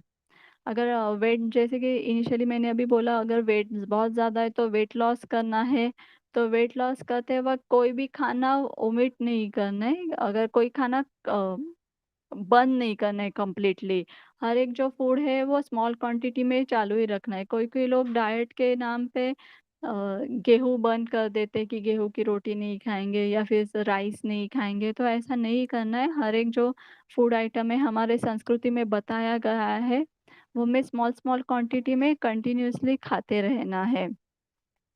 तो इसमें अगर वेट लॉस करना है तो क्वांटिटी कम कर सकते हैं हम लोग खाने की। जैसे 3 रोटी खा रहे हैं तो 2 रोटी खाना चाहिए, राइस 2 बाउल जो रेगुलरली हम लोग खाते हैं तो 1 बाउल खाएँ और उसकी फ्रीक्वेंसी कम करना है। दिन में 4 बार खाना खा रहे हैं तो हमें वो 3 बार कर देना चाहिए, जैसे कि ब्रेकफास्ट, लंच एंड डिनर, और उसके इन बिटवीन वाला जो खाना है वो कम कर देना चाहिए या फिर नहीं खाना चाहिए और पूरे दिन में गर्म पानी पीना चाहिए। तो उसके वजह से वेट लॉस अच्छे से होता है और बॉडी की नरिशमेंट भी कम नहीं होती। उसके साथ वेट लॉस के लिए एक्सरसाइज करें, मसल स्ट्रेंथ बढ़ाने के लिए एक्सरसाइज करनी है। उसके साथ अगर प्रेगनेंसी प्लान कर रहे हैं, डाइट मतलब मंथली अभी ट्राई कर रहे हैं प्रेगनेंसी के लिए, तो उस समय पपाया, ब्लैक पेपर, कुलिथ, ये जो गरम चीज़ें, इससे अबॉर्शन होने के चांसेस होते हैं, ये अवॉइड करना चाहिए। उसी के साथ-साथ उड़द जो दाल होती है, उससे बना हुआ आइटम्स खाने चाहिए। जैसे कि मेदू वड़ा भी चलेगा, लेकिन वो डीप फ्राइड होता है, तो उसको अवॉइड करें तो ठीक है। उसके जगह पे उड़द दाल से डोसा बना के, इंस्टेंट डोसा बना के खा सकते हो। तो उड़द दाल का सेवन करना चाहिए अगर प्रेगनेंसी प्लान कर रहे हैं तो।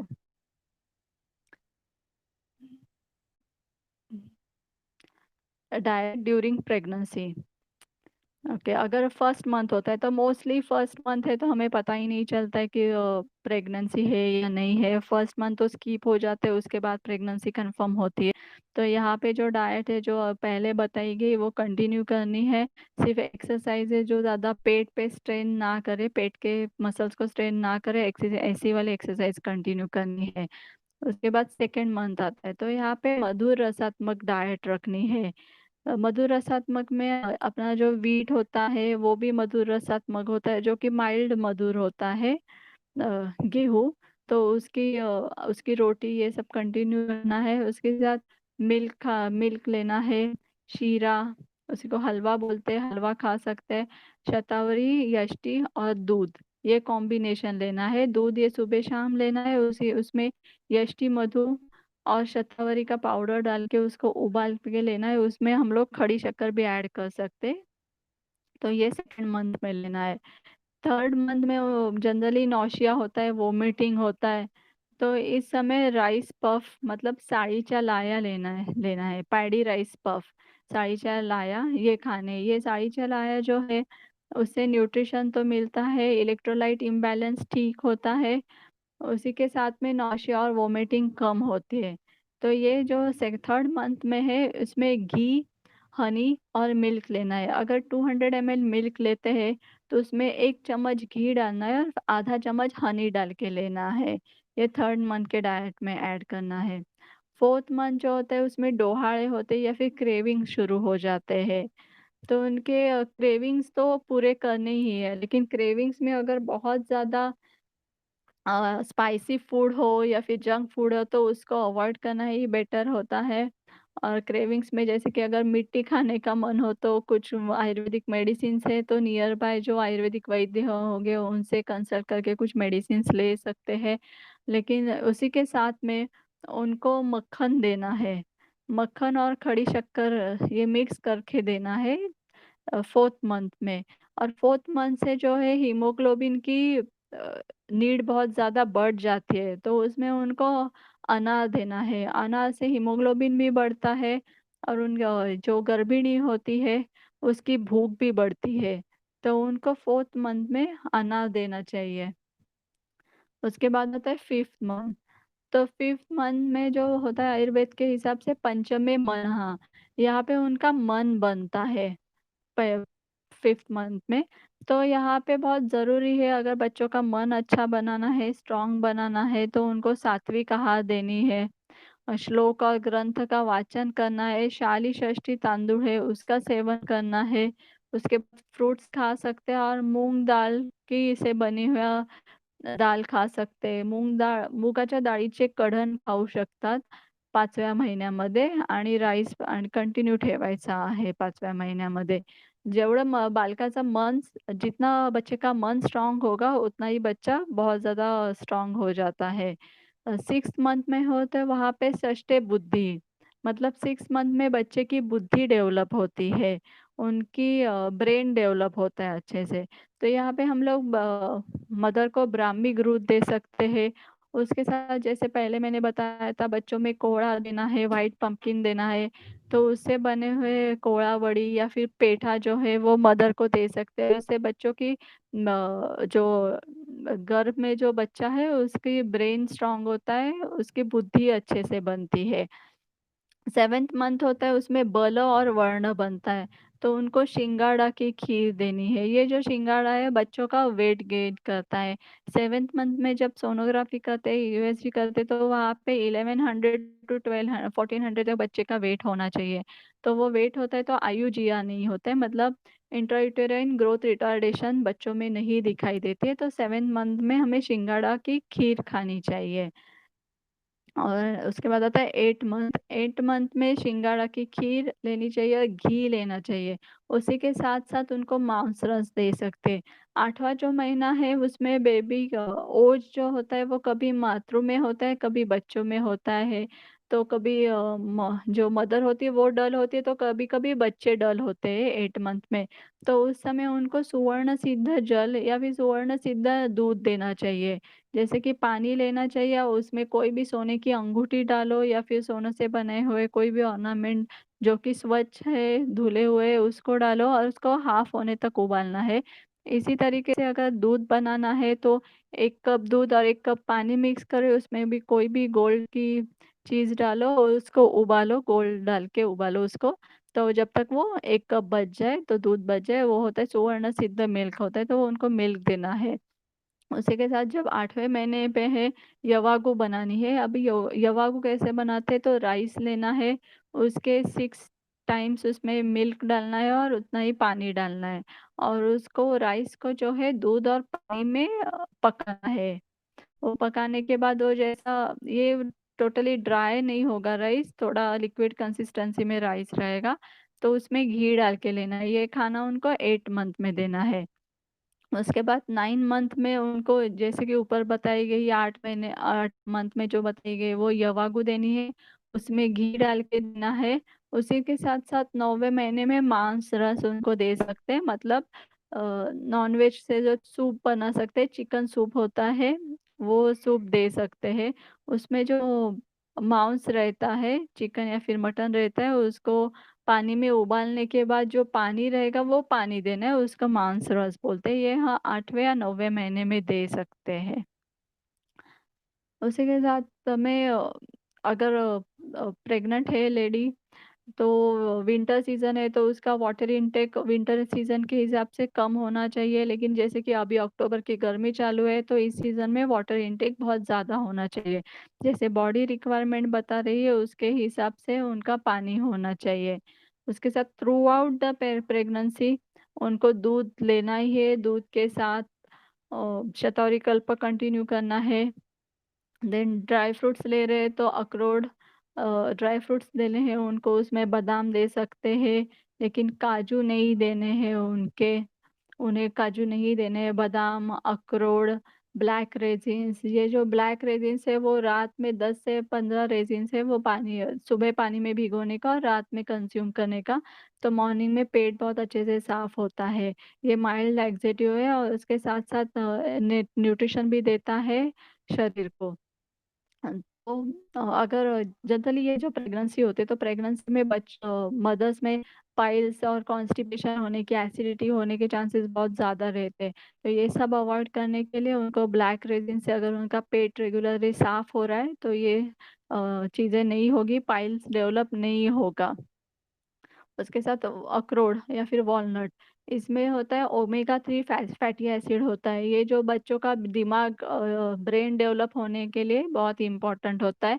बच्चे तेज होते हैं और उनकी बुद्धि स्मृति बहुत अच्छी होती है अगर ओमेगा 3 फैटी एसिड का सेवन किया जाए तो।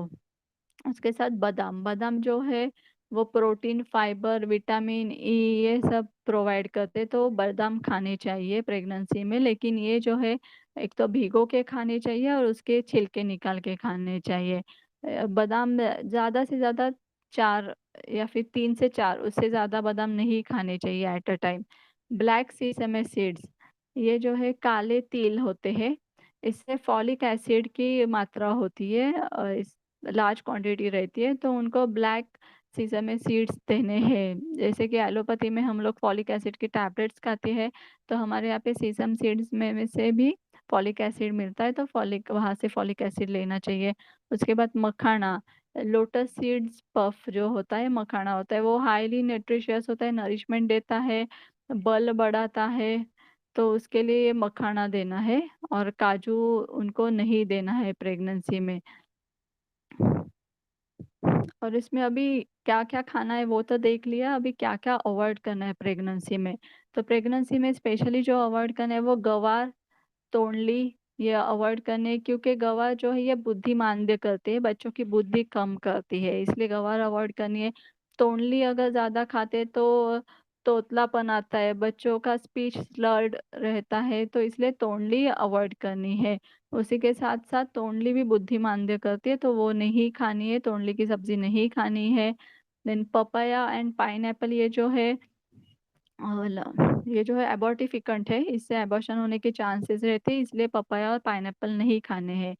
चाइनीज फूड जैसे होते हैं उसमें अजीनोमोटो डालते हैं, तो अजीनोमोटो से भी बुद्धिमांद्य होती है, बुद्धि कम होती है, बच्चा बुद्धिमांद्य होने के चांसेस ज्यादा रहते हैं, इसलिए अजीनोमोटो नहीं खाना है, चाइनीज फूड नहीं खाना है।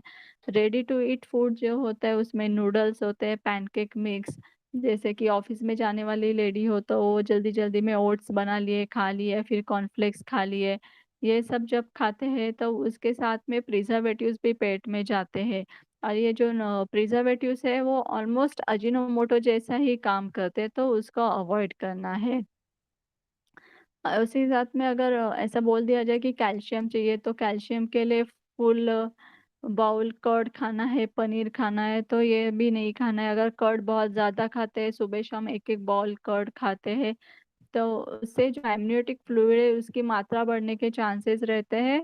और बाद में बेबी को अगर ज़्यादा पानी पेट में हो और उसमें बेबी घूमता है, तो उसके गले में उसकी जो नाड़ होती है वो फंसती है, इसलिए कर्ड भी बहुत ज्यादा या फिर पनीर भी बहुत ज्यादा नहीं खाने। पनीर प्रोटीन इंटेक है, प्रोटीन देता है पनीर, लेकिन उसकी क्वांटिटी कम होनी चाहिए। पेट में पानी बढ़े या फिर पानी कम हो, ऐसे आहार नहीं देना चाहिए उनको। अगर ज्यादा फ्रूट जूसेस खाते, ज्यादा नारियल पानी पीते, तो जो एमनियोटिक फ्लूइड है उसकी मात्रा बढ़ती है, उसकी मात्रा बढ़ने से बच्चों को मूवमेंट में ज्यादा जगह मिलती है, तो जो कॉर्ड होती है वो कॉर्ड गले में फंसने के चांसेस बहुत ज्यादा रहते हैं। इसलिए एमनियोटिक फ्लूइड ना बढ़े या फिर बहुत ज्यादा कम भी ना हो, इसलिए पानी की या फिर जूस और सब चीजों की मात्रा एक अप्रोप्रिएट रखनी चाहिए। एक्सेसिव फ्रूट जूसेस या फिर खट्टे फ्रूट्स नहीं खाने हैं।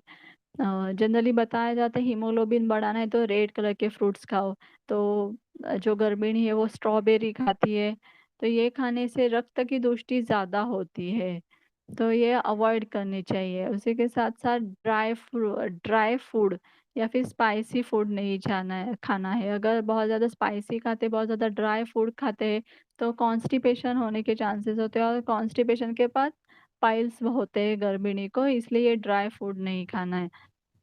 अगर गर्भिणी का अगर होत तो उसको ओवर ईटिंग भी नहीं करना चाहिए। सब लोग बोलते हैं ये खाओ, वो खाओ, घर से ब एडवाइस किया जाता है कि आपको ये खाना है, वो खाना है, तो वो भी नहीं, ज़्यादा नहीं खाना है। वो अगर ज़्यादा खाते हैं तो एसिडिटी हो सकती है, इंडाइजेशन होता है, तो वो अवॉइड करना है। उसके साथ-साथ बासी फूल फूड नहीं खाना है और नॉन-वेज फर्स्ट ट्राइमेस्टर में मतलब पहले 3 महीने में नॉन-वेज भी अवॉइड करना है। अभी ठीक है, बेबी हो गया उसके बाद वाली डाइट पे आते हैं, तो उसके बाद में जो बॉडी की नीड होती है वो कैल्शियम, आयरन और मिल्क प्रोडक्शन, ये 3 जो मेन नीड्स होते हैं वो हमें पूरी करनी होती है। तो कैल्शियम के लिए हम लोग लड्डू बना सकते हैं, कैल्शियम आयरन के लिए उसमें मेथी के साथ-साथ व्हीट फ्लोर, जैगरी, खारीक, बादाम ऐसे कॉम्बिनेशन में लड्डू बनाने हैं। उसके बाद डिंक, खारीक, सूखा हुआ खोबरा, खसखस, ब्लैक रेज़िन इससे लड्डू बनाने हैं, आड़ू, कोकोनट जैगरी, ये 3 टाइप के लड्डू खा सकते हैं। उसके बाद आयरन सप्लीमेंट के लिए डेट्स देने हैं। अगर सूतिका को बीटरूट देना है, कैरट देना है तो उसको वो पका के देना है, कच्चा नहीं देना है और ब्लैक रेज़िन्स दे सकते हैं जिससे उनमें आयरन बढ़े। उसके बाद जो पोस्टपार्टम है तो मिल्क सिक्रेशन बहुत ज़रूरी हो, तो अगर बच्चे को हर बार दूध पिलाने के लिए नज़दीक लेते हैं तो उससे पहले 1 कप तो हमें दूध पीना ही है, उसके बाद बच्चों को दूध पिलाने के लिए नज़दीक लें। उसमें उसी के साथ में शतावरी कल्प 1-1 चम्मच दिन में 2 बार लेना है। जोआर का जो आटा होता है उससे खीर बना के लें। और खसखस की खीर बना सकते हैं और हलीम मतलब आड़ू की भी खीर बना सकते हैं। तो ये खीर लेने से दूध की मात्रा बढ़ती है और बच्चों का भी परिपूर्ण पोषण होता है। उसके बाद अगर गर्भिणी होते है सूतिका होती है तो वो बैठी रहती है या फिर लेटी रहती है, उसमें जागरण बहुत ज़्यादा होते हैं, रात की नींद पूरी नहीं होती बच्चों के वजह से, तो उनमें गैसेस फॉर्म होते हैं, डाइजेशन इश्यूज़ होते हैं। तो उनको ओवा मतलब अजवाइन और खोबरा और गुड़, इसका एक कॉम्बिनेशन 1-1 चम्मच बना के दिन में 3 बार देना है। ये बना के भी रख सकते हैं, ये फ्रिज में रखना है लेकिन खाने से पहले उसको नॉर्मल रूम टेम्परेचर पे होने के बाद उसको निकाल के खाना है। उसके बाद विडंग ये मतलब वाउडिंग का पानी देना है, ये जो विडंग के दाने हैं वो 10 से 15 दाने लें और उसको 1 लीटर पानी में उबालें, उसके बाद वो पानी छान के पीना है, उससे बच्चों में वर्म्स होने के चांसेस कम होते हैं। पूरे दिन उनको गर्म पानी ही पीना है, ठंडा पानी नहीं पीना है सूतिका को। उसके बाद फ्रेश वेजिटेबल्स दाल, ज्वार भाकरी, चपाती और घी खाना है। दही, पापड़, अचार, जंक फूड, स्पाइसी फूड ये बच्चे होने के बाद कुछ महीनों तक अवॉइड करने हैं। कुछ महीनों तक मतलब जब तक बच्चा दूध पी रहा है, तब तक ऐसे सब फूड अवॉइड करने हैं। ओके। अभी ये जो पोस्ट प्रेगनेंसी से लेके मेनोपॉज़ का जो एज होता है वो अराउंड 10 से 20 साल का होता है। एक बार बच्चे हो जाए और मेनोपॉज़ होने तक का जो टाइम होता है। तो इस समय में हमारी बॉडी की जो 15 टू 25 वाला एज का जो फूड बताया गया था वैसे ही कंटिन्यू करना है। सिर्फ़ उसमें रेगुलर और फ्रेश फूड लेना है, बासी खाना नहीं खाना है और खाने का समय जो है वो फ़िक्स रखना है। कभी ज़्यादा कभी 1 बजे खाना खा लिया, कभी 5 बजे खाना खा लिया, ऐसा नहीं करना है। रो डेली का जो खाने का टाइम है, वो फिक्स रखना है। उसके बाद आता है मेनोपॉज़ल एज। जो ये जब मेनोपॉज़ होता है, तब मोस्टली पीरियड्स इर्रेगुलर होते हैं। मेनोरेजिया मतलब बहुत ज़्यादा ब्लीडिंग होना, देन हॉट फ्लैशेज़ बॉडी में गर्मी सी लगना, हाथ-पैरों की जलन होना होता है। उसी के साथ डिप्रेशन, इरिटेबिलिटी, एंगर जैसे मूड स्विंग्स होते हैं। तो ये सब अवॉइड करने के लिए खाना उसी के हिसाब से लेना है। और मेनोपॉज़ल जो पीरियड होता है उसमें मानसिक मन में भी बहुत सारे बदलाव होते हैं, तो उस समय में सात्विक आहार लेना बहुत ज़रूरी है। उसमें हम लोग मूँग दाल का इस्तेमाल ज़्यादा कर सकते हैं। उसके अलावा चना, छोले या फिर वाटाणा जिससे बहुत ज़्यादा गैसेस होते हैं, वात बढ़ता है, ऐसे आहार कम करने हैं। उसी के साथ पित्त बढ़ाने वाला आहार भी कम करना है, क्योंकि पहले से मेनोपॉज के वजह से हॉट फ्लैशेस हो रहे होते हैं या फिर यूटेराइन ब्लीडिंग ज्यादा हो रही होती है। तो ये सब कम करने के लिए जो गरम खाना है, जैसे कि मरीच है या फिर दालचीनी है, जो कि हम लोग गरम मसाले में इस्तेमाल करते हैं, तो वो खाना हमें कम करना चाहिए। उसके बाद चाट आइटम, जंक फूड ये तो कम ही करना है मेनोपॉज के समय पे। बेकरी प्रोडक्ट्स भी करने हैं। बेकरी प्रोडक्ट्स ज़्यादा खाने के वजह, बेकरी प्रोडक्ट्स में अनसैचुरेटेड फैट्स रहते हैं, तो उसके वजह से तकलीफ हो सकते हैं, तो ये सब बंद करना है। इस समय में हमारा मन शांत रहे ड्यूरिंग मेनोपॉज़ल एज, तो उसके लिए तुलसी बीज खाने हैं, दूर्वा जो होती है उसका जूस बना के पी सकते हैं, मखाना खा सकते हैं और मिल्क खा सकते हैं। इसका मतलब है कि मिल्क है थ्रू आउट बचपन से पैदा होने से लेके मृत्यु तक हमें मिल्क का, दूध का या घी का सेवन करते रहना है। और इस समय ठंडा ठंडा मतलब हाथ में ठंडा लगे ऐसा नहीं, लेकिन जो कि खाना हम लोग गरम है, जैसे मरीच ब्लैक पेपर गरम होता है, तो उस तरीके के जो ठंडे ठंडा खाना होता है, सब्जा के बीज होते हैं, रोज वाटर होते हैं, तो ऐसे आइटम हमारे डेली खाने में इंक्लूड करने चाहिए। उससे बॉडी ठंडी रहती है और मेनोपॉज के समय जो भी तकलीफ होती है वो कम होती है। अभी मेनोपॉज होने के बाद हमारी बॉडी और एक मेल की बॉडी और एक फीमेल की बॉडी अगेन सेम होते हैं, वो दोनों भी ओल्ड एज में चले जाते हैं। तभी यहाँ पे हमें ओल्ड एज में जो तकलीफें होती है, तो वो अवॉइड करने का खाना शुरू करना चाहिए। तो उसमें सबसे मेन होता है वात प्रकोपक आहार। अभी ये जो एज है उसमें वात का प्रकोप ज्यादा होता है, तो इस एज में हमें वात प्रकोप ना हो ऐसे खाना खाना चाहिए, इसलिए स्निग्ध और उष्ण आहार लेना है। गरम बना हुआ खाना खाना है और उसी के साथ वो स्निग्ध होना चाहिए, मतलब खाने में घी होना चाहिए। जैसे कि पहले बताया गया, उसी की तरफ पे डिनर सनसेट से पहले करना है, या फिर अगर लंच हैवी कर रहे हैं तो डिनर अवॉइड हो सके तो करना है, या फिर बहुत ही कम मात्रा में खाना खाना है। यहाँ पे घी कंटिन्यू रखना है, वो भी काऊ घी। स्प्राउट्स है, जैसे कि अ, वाटाणा है, चना है, या फिर अ, छोले, जिससे कि वात का प्रकोप होता है, तो ऐसा खाना हमें अवॉइड करना है। और स्प्राउट अवॉइड ही करने, लेकिन फिर भी खाना हो तो उसमें से मूंग खा सकते हैं, मटकी खा सकते हैं, उसके अलावा कुछ नहीं खाना है। और खाना जो है अपना रेगुलर खाना रखना है, दाल, राइस, देन सब्जी, चपाती।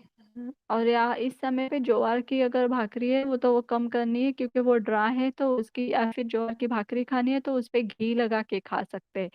इसमें कढ़ी जो है बनाते हैं हम लोग, कर्ड से जो कढ़ी बनाते हैं वो खाते हैं, लेकिन उसमें चने का आटा नहीं डालना है, उसके जगह पे ज्वार का आटा डाल के वो कढ़ी बना सकते हैं। तो वो कढ़ी खानी है। उसी के साथ में अगर सुबह से लेके शाम तक अगर उनकी परिचर्या देखी जाए, तो उसमें दिन में एक बार तो बॉडी को ऑयल से मसाज करना चाहिए। उसमें उनको सभी तरीके के फ्रूट्स खाने, वेजिटेबल्स, फ्रूट्स वेजिटेबल्स खा सकते हैं सब तरीके के, सिर्फ पोटैटो, ब्रिंजॉल ये नहीं खाने। बेकरी प्रोडक्ट्स अवॉइड करने, जिसमें अनसैचुरेटेड फैट्स होते हैं, तो कार्डियक इश्यूज या प्रॉब्लम होने के चांसेस बहुत ज़्यादा रहते हैं। कोलेस्ट्रॉल बढ़ जाता है बेकरी प्रोडक्ट से, तो वो अवॉइड करने हैं। और कैल्शियम बुढ़ापे में कम होता होता है, ऑस्टियोपोरोसिस जैसी बीमारियां होने लगती है, तो कैल्शियम बढ़ाने के लिए मिल्क या फिश या फिर कोई आयुर्वेदिक कंसल्टेंट से कंसल्ट करके आयुर्वेदिक कोई टैबलेट्स शुरू कर सकते हैं मेनोपॉज के लिए। Okay, tip of the day. अगर अभी ये जो नवरात्रि है, तो इस सीजन में डाइट का इम्पोर्टेंस हमने आज जाना है। डाइट क्या लेनी है वो देखिए। तो this is the actually time कि प्रकृति में भी बहुत सारी नई नई चीजें अभी दिखाई देती है, जैसे कि पत्ते नए आ रहे हैं, जो भी पतझड़ हो गई अभी, तो झाड़ भी, सब झाड़ों में नई उत्पत्ति दिखाई दे रही है। तो कोई भी नई चीज शुरू करने का यही सबसे सही समय है। तो अभी से आप अपने ऊपर ध्यान देना शुरू कर दीजिए। आप focus on yourself, focus at your diet. You are the most important part of family, ये आपको ध्यान में रखना चाहिए, क्योंकि आपके सिवाय फैमिली में कुछ काम नहीं होने वाला है। तो आप सबसे पहले आपका खुद का ध्यान रखिए। और डेली इंटेक में काऊ घी और काऊ मिल्क जरूर रखिएगा। Okay, thank you Sheetal, doctor Sheetal. Yes. Thank you, Dr. Bhakti, for a nice information regarding diet and such a simple language that we can apply all these things in our day-to-day life. That is more important, I think. And you gave that with every stage of life, how women grows. So thank you very much.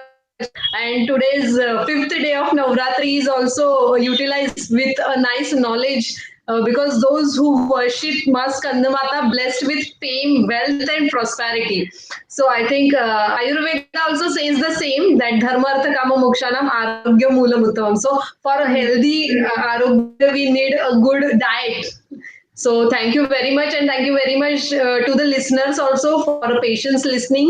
And tomorrow at the same time, 5 to 6, we are coming with the new topic that is heart care with Dr. Priyanka Bhattare. She is owner of Madhavbag franchisee. So coming with a new topic, and those who want to ask questions to ma'am, please message me. I will forward to the ma'am. As time is running fast and Yeah. we are delayed by 20 minutes, so for today we are stopping here. And thank you once again, Dr. Bhakti. We would like to listen you again and again on our platform.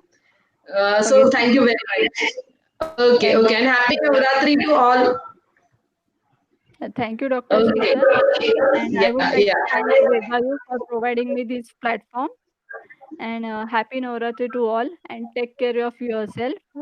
Start managing your diet. It's very important. And thank you. Yes. Okay, bye. Bye bye.